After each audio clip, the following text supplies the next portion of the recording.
son si ne rang pha anh nghe gì nè cái khi rang pha rang thế long lê tê se về đô thế thế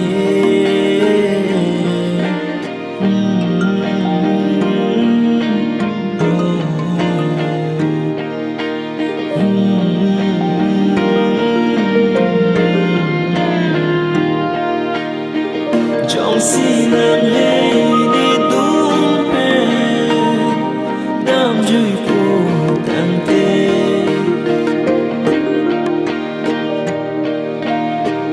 trong si nàng lê đi tung pe đam dùi phố tàn tê lê cô son si pir bi vô lên dung tone la si yu càng hòn nê tung lê du gần lon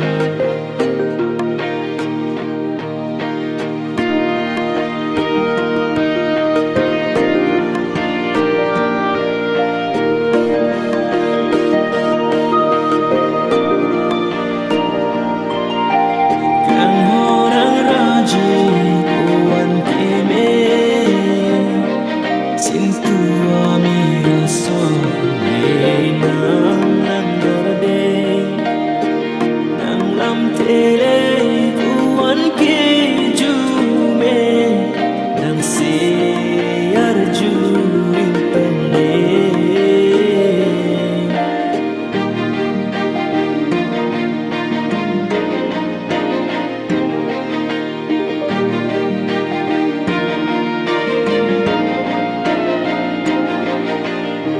trong si nàng lê đi tung pe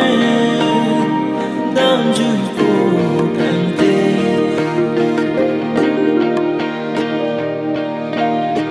trong si nàng lê